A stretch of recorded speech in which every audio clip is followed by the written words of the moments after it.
We have been talking all this time about philanthropy. And here's something that you may not realize. Of all the capital in the world, only 2% is philanthropic. Less than 2%.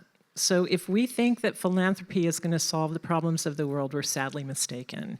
And it's really important to think about what is the other 98% of your money doing. I am a serial social entrepreneur and have run nonprofits for decades. And at some point, about 20 years ago, I realized that my money was undermining me. It was actually invested in the very things that I was spending my lifeblood to change. And my guess is that this is true for most of you too.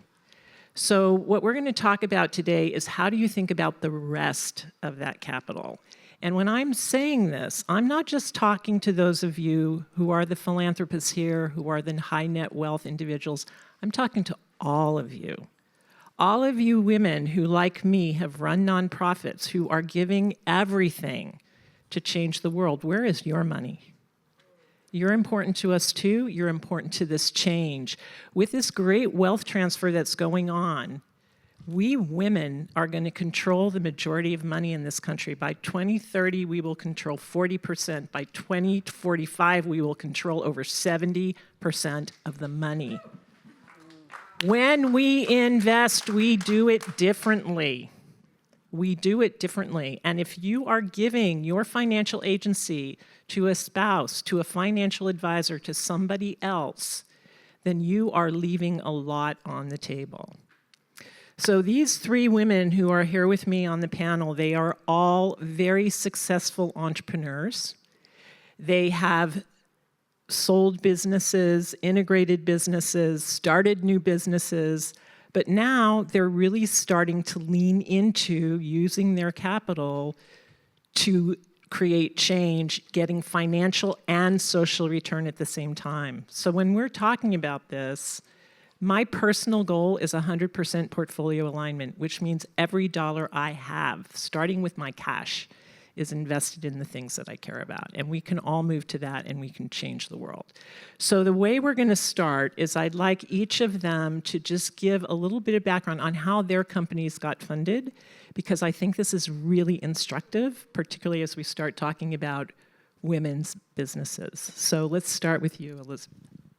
Thanks, Janine. One is I'm so humbled and grateful to be here. My heart, I'm a entrepreneur that leads with my heart. 26 years ago, was in New York working for a fashion company, lost my glasses. Across the street from my office on Madison and 65th was a really nice eyewear store. I walked in, I tried on 3 different pairs of sunglasses, I gave my credit card, and I noticed that there were these cords hanging on the cash register. And I said to the salesperson, who buys these? Like, the glasses are so nice that you're selling, and I'm spending all this money on these sunglasses. And she said, honestly, like, I need to carry them because people lose their glasses and they walk in and, you know, it's a necessity. And I said, but put them away because your glasses are so beautiful and this is killing your look here. And from that little seed, I decided to do some investigation. And after visiting 10 stores around the world where I was traveling for work, I found that this was a problem. And it wasn't that I created a company. It was that I created a prototype. I mean, let's be real. It's like I wasn't, you know, my goal wasn't to be an entrepreneur. My goal was to create a product that I needed and that I thought didn't, and I heard didn't exist. And I had my day job. I had a prototype. And a friend of mine happened to work for the New York Times style section. And she said, give me a sample. And a few weeks later, she called and she said, you know what? Get ready. And a week before Mother's Day, 26 years ago, the New York Times style section, when the New York Times style section was actually a section, featured on its front page a picture of my product La Loupe on a model that said what every mom needs this Mother's Day. That's fantastic. But you self-funded this whole venture, didn't you? So with that editorial, I had made 10 prototypes. And she called me, the fact checker called before it appeared and said, so what's the retail outlet? And I said, the what? And she said, well, you need to tag a store so people know where to buy it, so they know where to call. So I walked into that eyewear store on 65th at Madison, and I said, would you take some of these necklaces because there's an editorial coming out? And they said, well, who are you? This was Robert Mark, Robert Mark on Madison Avenue. He has 10 stores every 10 blocks. I didn't know this at the time. And in sort of back and forth, it wasn't Robert, it was just the salesperson. They said, well, sure, we'll take 10 on consignment. And after a week, or about 4 days in, after the piece appeared, Robert Mark called me and said that they had sold 1,000 units from that editorial. And the rest is history. 26 years later, we're sold all over the world. And I think, in terms of answering your question, how did I start and how did I do this? It was, self-funded. I had a partner who put some money in, I ended up buying her out years later. She went in a different direction. I am a small business that connects to small businesses around the world. I have built my business on trust and on connection. Everything is about the relationship. And I'm just happy to be here to share a different kind of model that I feel like is not always celebrated and talked about in terms of business in America. And so that's why I'm here. Thank you. Great, thank you. And Jane, you also self-funded, didn't you? Yeah. By the way, I saw that editorial, and I swear, and it was a full page, and it was a color one, and it had the kind of snaking around in the gold thing. I bought one. And it's so crazy because I was showing my husband the one I had with my, my landlord, and I said, do you remember when I had one of these? What did I do with it? And he said, it's probably still at home here somewhere. I said, I love that they gave us this. I've missed it. So there you are. And I didn't know that story, so it's great. I self-funded because I emigrated here to the United States in 1983 with a suitcase and my clothes rolled up in it and a beauty school diploma. And that was what I came to do. I came to, get a job in a salon. I was a trained teacher of skin therapy, and I thought, well, everyone in America, especially California, must be getting a skin treatment like every 3 days. So I'd seen Dallas, and that's what they would. They were always going to the salon. It was just insane, and I thought it was fantastic. So the minute I had the chance to get a work permit, I came over and I'm in Marina Del Rey in a one-bedroom apartment with my boyfriend, and I've got the Yellow Pages out. And because that's what we had. There was no internet. This was 1983. I mean, you didn't even have a cell phone. So I'm looking at the Yellow Pages. I'm looking for skincare. There's nothing listed under skincare. There's a couple of dodgy leather stores in Hollywood that are advertising in that section of the Yellow Pages. So then I go to beauty, which I'd never applied to the work that I did, but I go to that. And there were 3 advertisements. One was Aida Gray, one was Georgette Klinger. 4. One was Christine Valmet, and one was Aida Tibiant on Cannon Drive. And Aida Tibiant carried René Guinaud, and I was familiar with that line, so I thought I'll start there. So I did. I called up and I just said, just came in from London and blah, blah, blah. It's my qualification, and can I come and talk to somebody about maybe getting a job. Long story short, I did get offered a job, and the thing that resonated with me, that Madame, as she liked to be called, Madame Tibiant, said to me, I said, Madame, when I was waiting for my interview and my skill set thing that they do a test for you, I said, I did notice that everyone at the front desk who's answering the telephones has an American accent. And all of the people that I saw in the white uniforms that were bringing their clients forward or taking them back to the treatment rooms were European. And that struck me as unusual. Is that very usual in America? And she said, oh, that's because the training for skin therapists in America is so bad. I can't hire anybody here. I bring them all in from Europe, but Europeans can't sell, so I have to have Americans at the desk. It's brilliant. And I walked out thinking, I'm actually good at selling and I can do a great treatment. And what's going on with this idea that no one's well trained?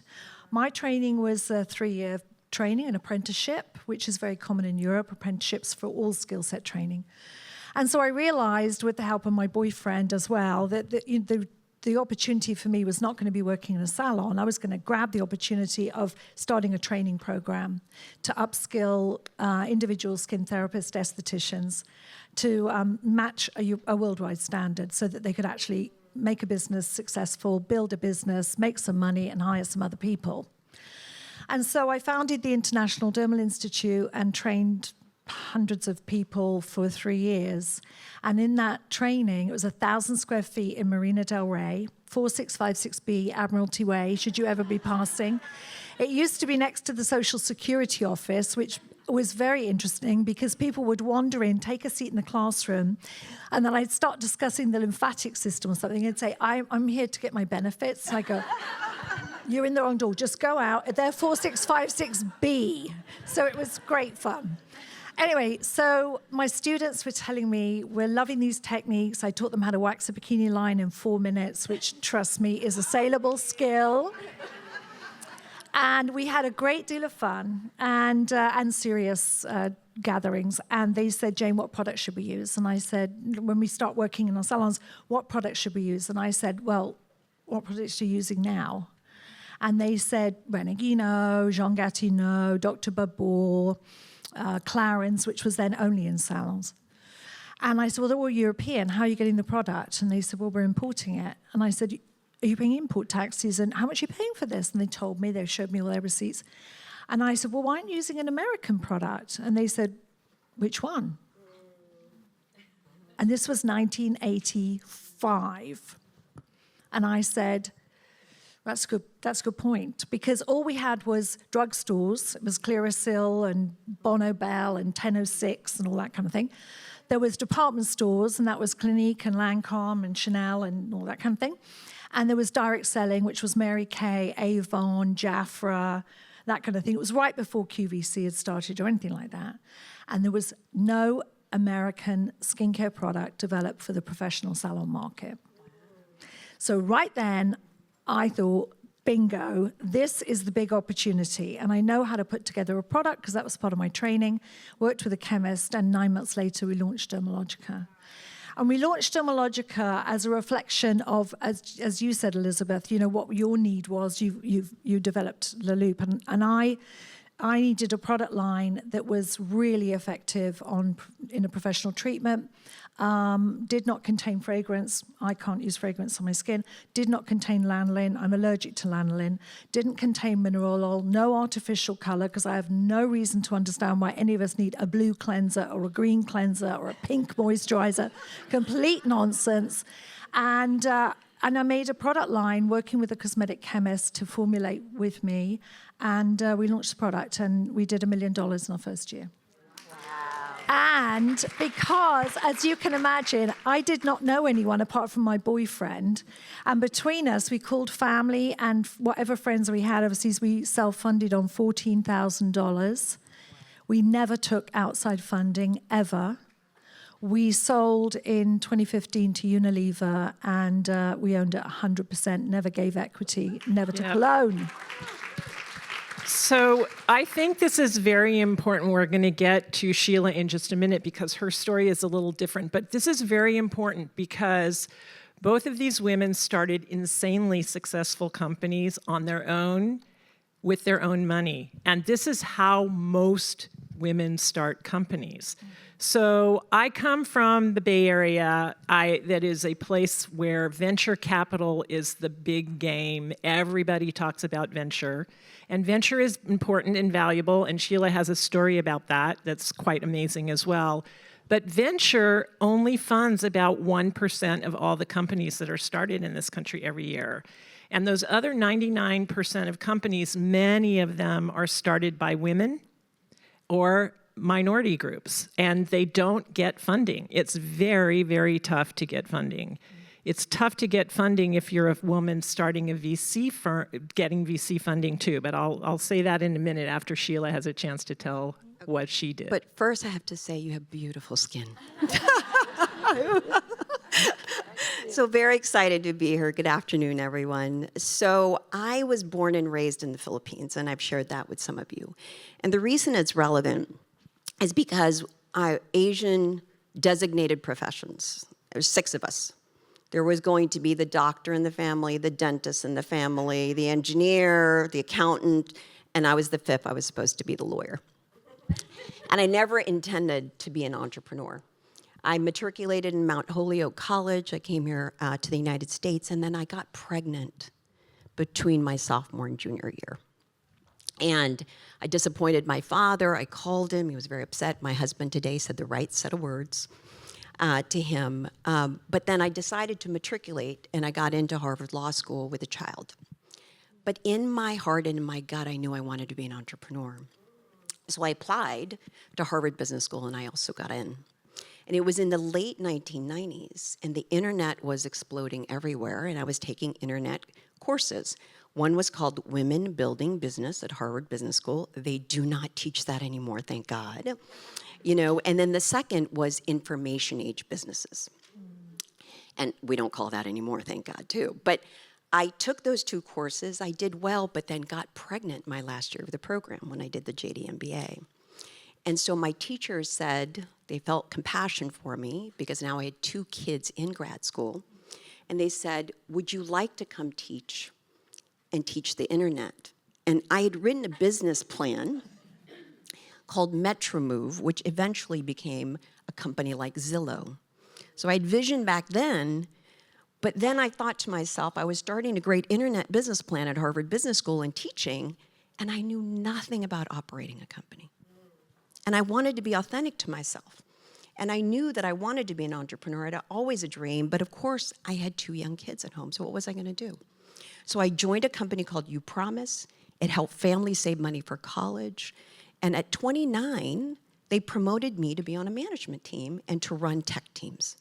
And I didn't know, I mean, I took some basic computer science courses, but then I started to learn about technology. I worked 24/7. I, would go to sleep at like 7 p.m. with my kids, get up at 3 a.m., and I barely slept those years in grad school, as well as building a company on the internet. I really worked my ass off, and I learned a lot. And so fast forward, however, I'm taking care of my little ones. I begged my father and my parents to come to the US to take care of the little guys while I was working in the startup because it was just a mess. It was just chaos in my life. Because I was trying to work, I was also a breadwinner. My husband went through trauma, and I'm writing a memoir, real trauma, and lost his mother and brother to murder. And in the midst of all of this, and realized my role was I was going to be the breadwinner for the 2 of us as well. So my father comes to the US, taking my little baby up the stairs. I'm working at You Promise. He falls backwards and he has a heart attack. And he is alive today because we were in Massachusetts, but you can just imagine the stress that my body was going through, what I was juggling in life, and the fact that I had to go look for care. And so this journey of mine was so proximate in my life to realize that, yes, the yellow pages were going away. The 8.5 by 11 at the local YMCA or the church that we would have to hang up to look for care, right? Where was I going to go? And Craigslist was the reliable source for looking for care back then. And so I'd written this business plan called Metro and I said, well, why not a marketplace to actually help families? And so lo and behold, some of the venture capitalists saw work that I was doing at another company that was a job board, and I was commuting back and forth between New York and Boston, and my older son got into school at Andover at a boarding school. And so I decided I didn't want to move my family to New York, so we went back to Boston. I took that job at Matrix Partners, who invited me to be an entrepreneur in residence.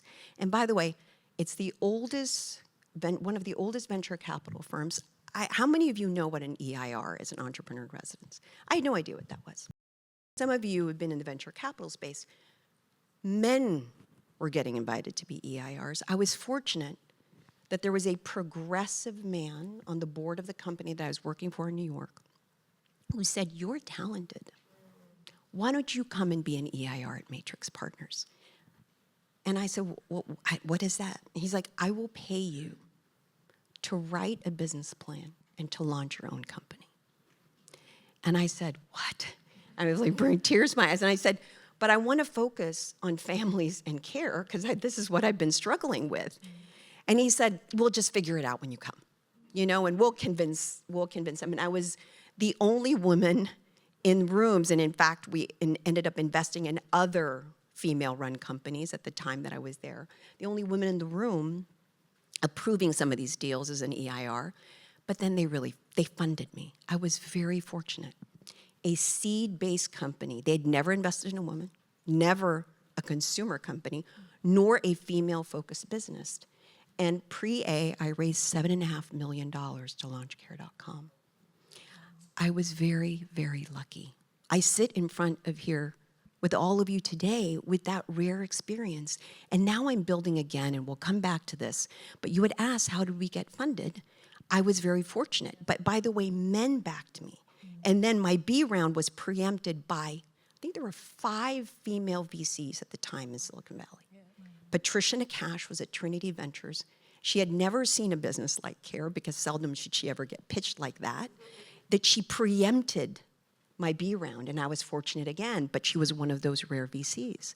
So now at Ohai, just really quick, this new company, some of you are investors and some of you know it, but it's an operating system for families, but I decided to raise money differently now.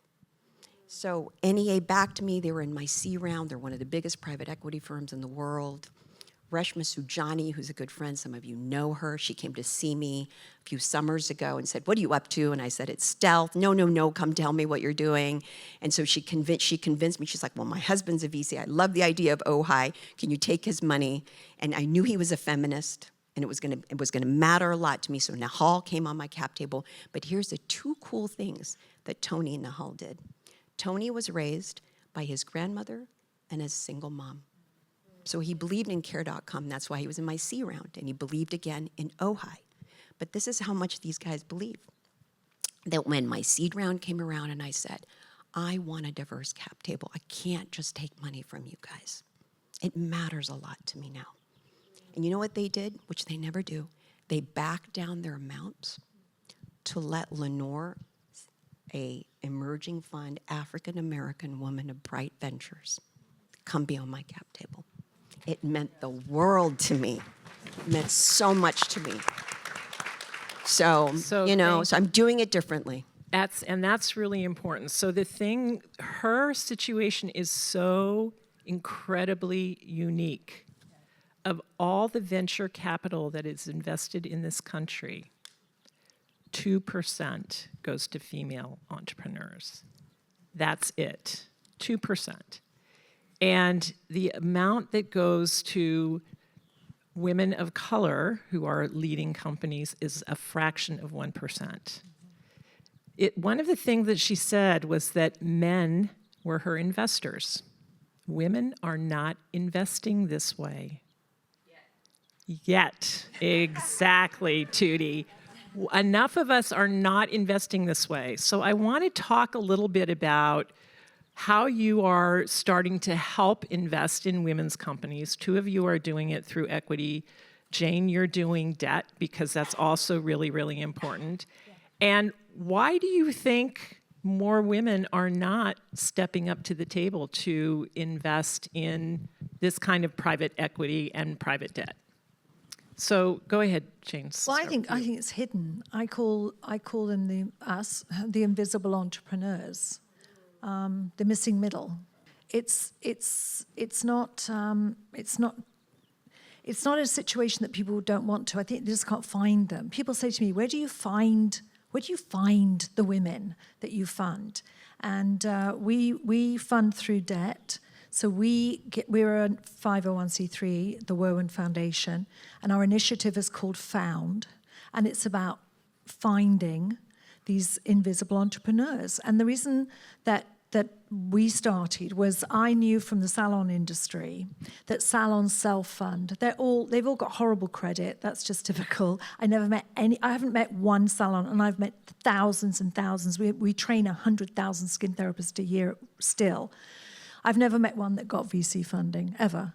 So I knew from that model that they were funding their salons on 3 credit cards and needed about $28,000 to get going. That was it. And then they would pay 26% interest on the credit cards that they were funding while they tried to pay it off, et cetera, et cetera.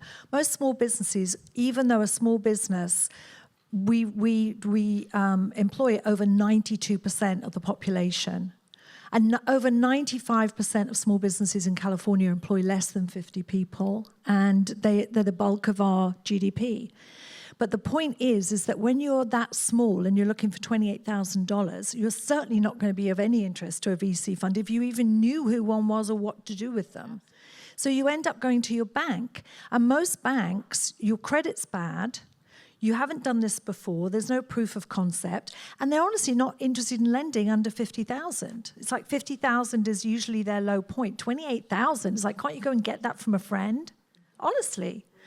And so the salons, I knew that model, and I knew what it took to make them successful because I'd done that and I've spent my whole life in this industry. So what we did when we were at Dermalogica and we owned it, we started in 2010 a relationship with Kiva Lending. And I said, we want to make small loans to women around the world, and we want to make sure that they are the kind of women that start in their own business and can help feed their families as a result, etc. And Kiva had never funded women singularly before. They said they've never done that. They never carved it out. We said, we'll fund it. You are going to distribute the money, and we're going to earmark the profile of who it is we want to support.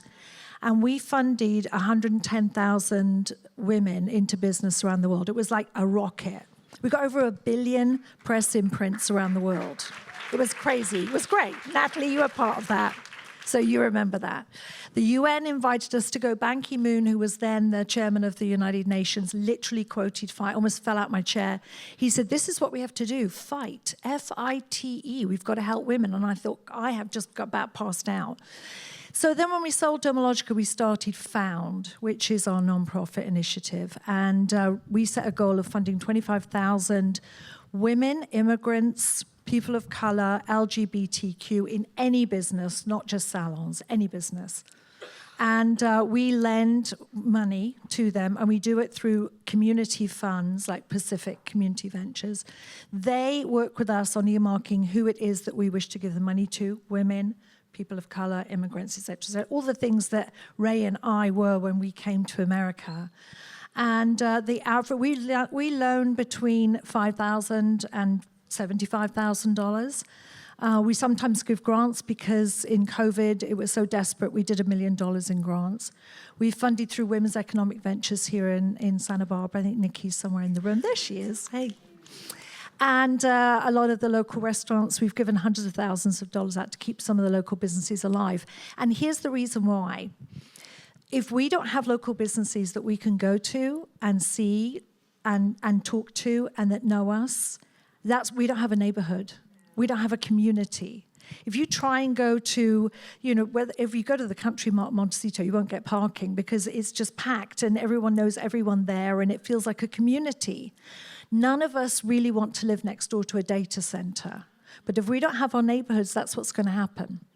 And those communities make our lives richer. They contribute most to the community themselves.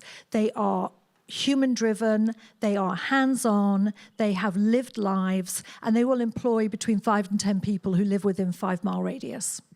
That is the backbone of our economic system. And so we do it through giving money, lending money, and the cap rate is between 5 and 8%, no higher than 8% interest rate paid on it.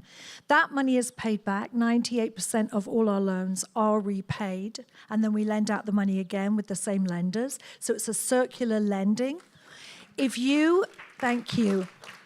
If you wanted to ask for your money back, you could say this was a loan and get it back. You're not even giving it away, but if you will give it away, that would be fantastic too. So we don't ask for our loans to be repaid to us, but we ask it to be relent again and again and again and again, so it's circular.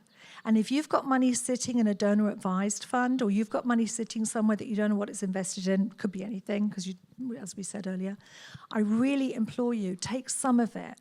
10,000, 28,000 is going to help a whole business. You could help a slew of them with 50,000.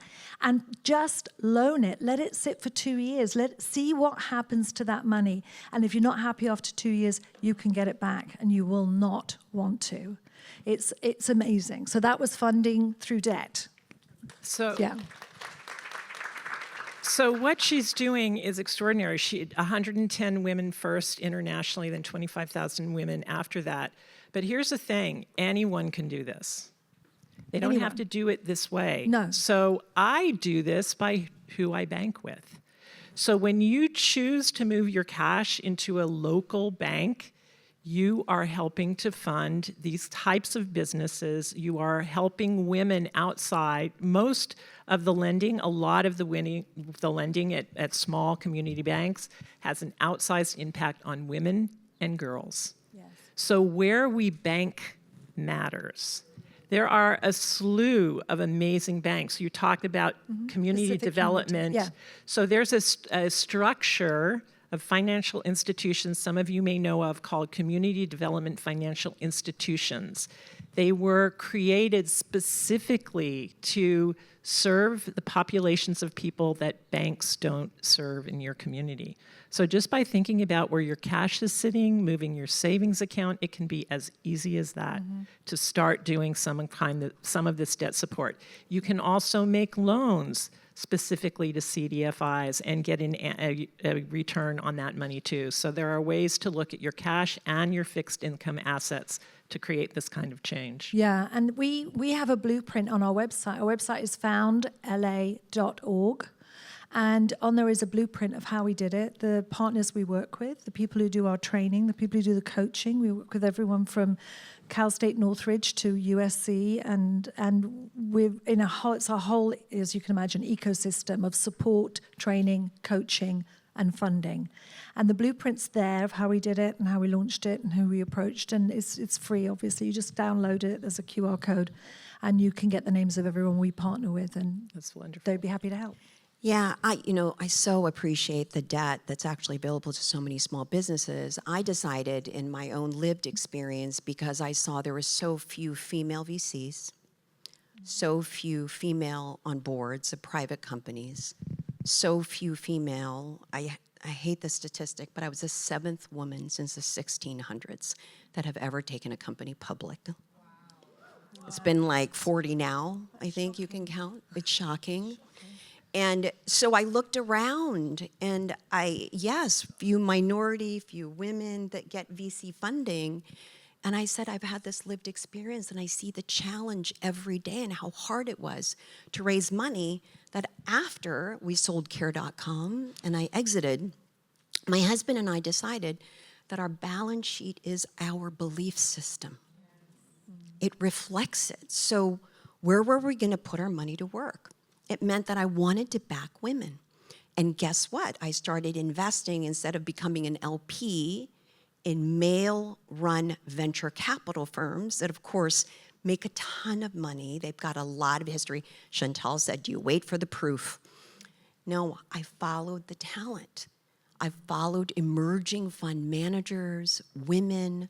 We're in 15 funds, many of them run solely by women. I decided I was going to put, and really walk the talk in my life that I saw. And then we started direct investing in female founders. So I advise, I help, we're in like 30 different companies. So even though my own cap table, in fact, I'm changing it now, and I've shared this with some of you.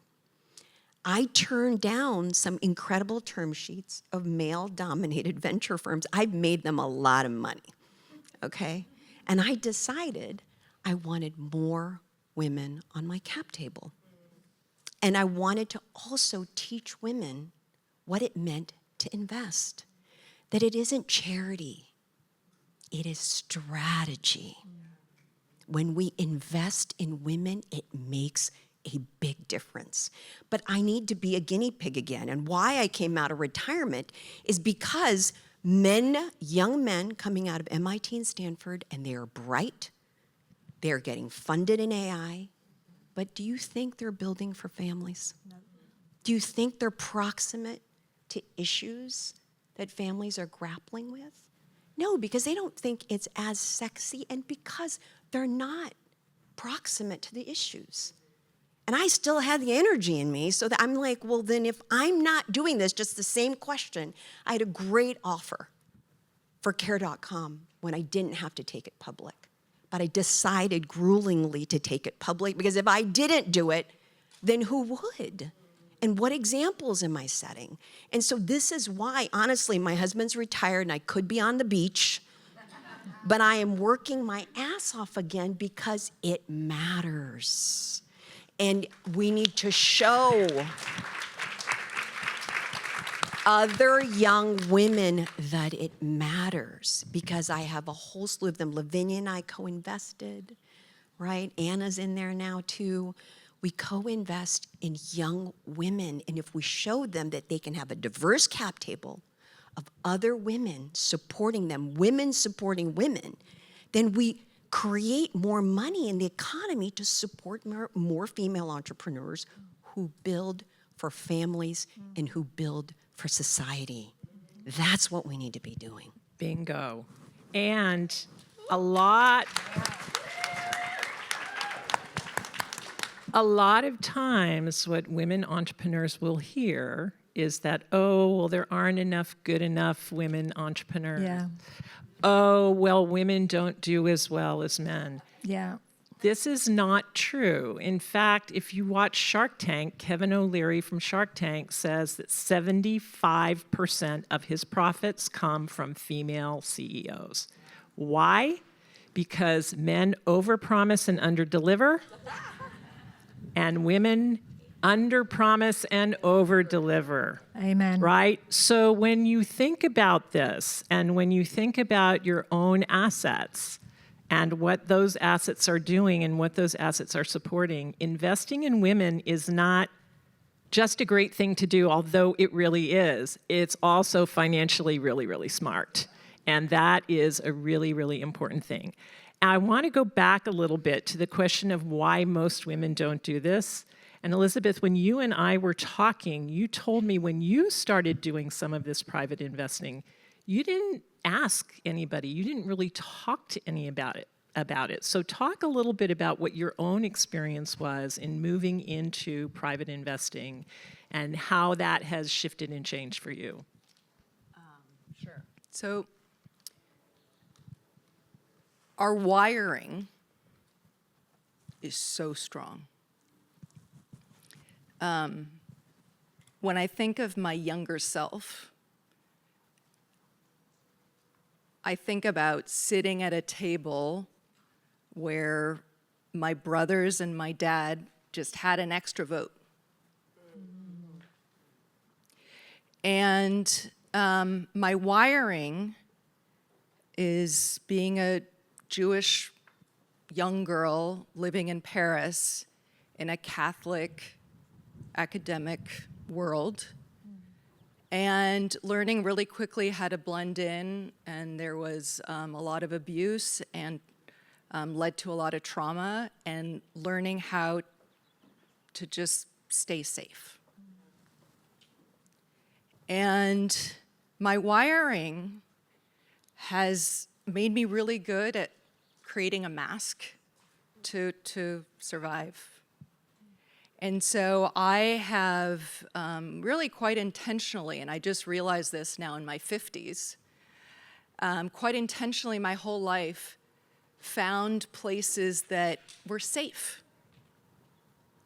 And what was safe to me was connecting with small business owners, with other women who own eyewear stores around the world, whether I was in Japan for the last 2 weeks, and there are fewer women who own eyewear stores in Japan, but whether it's Houston or Osaka or Geneva or Paris or London, wherever our partners are, I sit and talk to the person, and we share so many values and connections.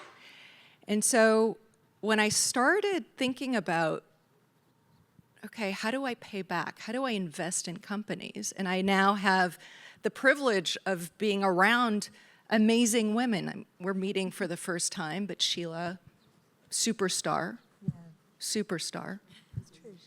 And I never asked. I never stepped up and said, hey, teach me. Like, how do I sit at this table? I never asked because my wiring was that I wasn't deserving of sitting at that table because I didn't have the information. And that I had to be an expert in order to sit at that table. And so about 5 years ago, when I started this journey of investing in companies, it started because a friend called me, and I was going through a very litigious divorce. It was not the time.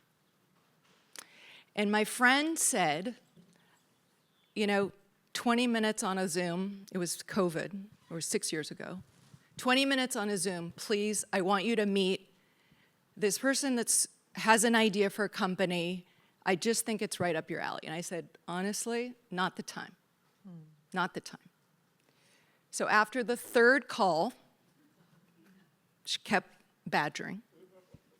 I got on, and it was with a scientist who was behind Viagra, a man.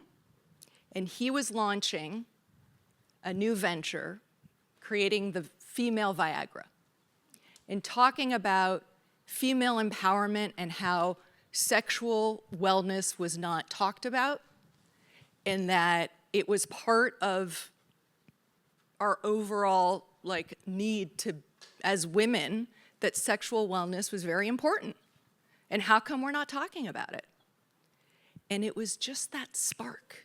It was like I became an investor because there was something inside of me that was like, wait, why are all these dollars going to have men be able to have an awesome arousal and years and billions of dollars? That is not right.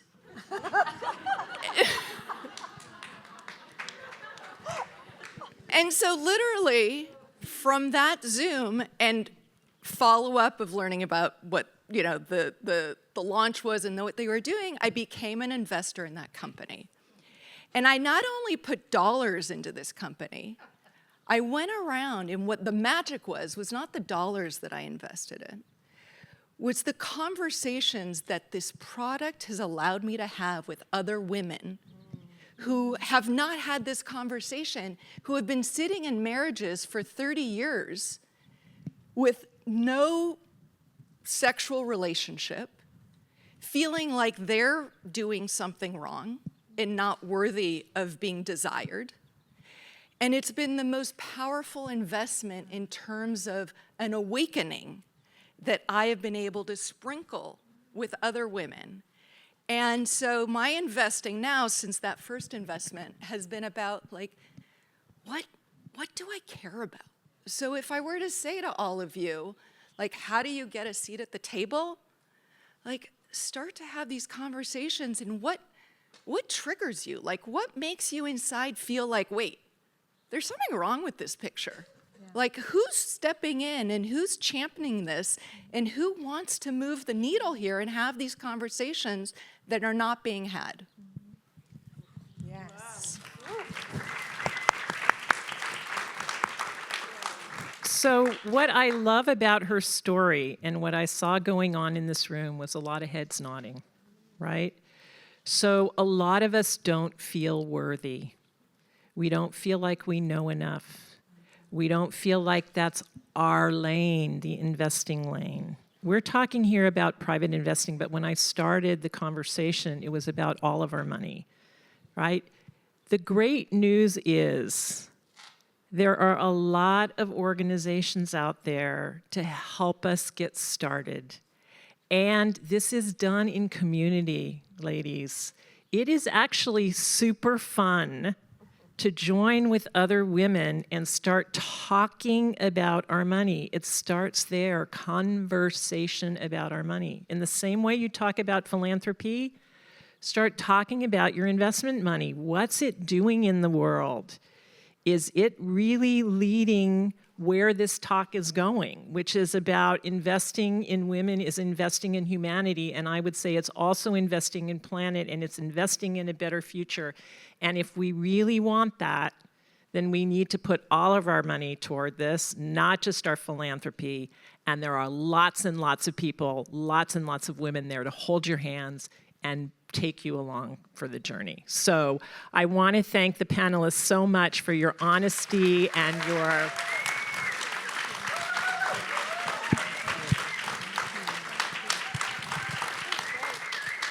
thank you, and your vulnerability. Thank you so much.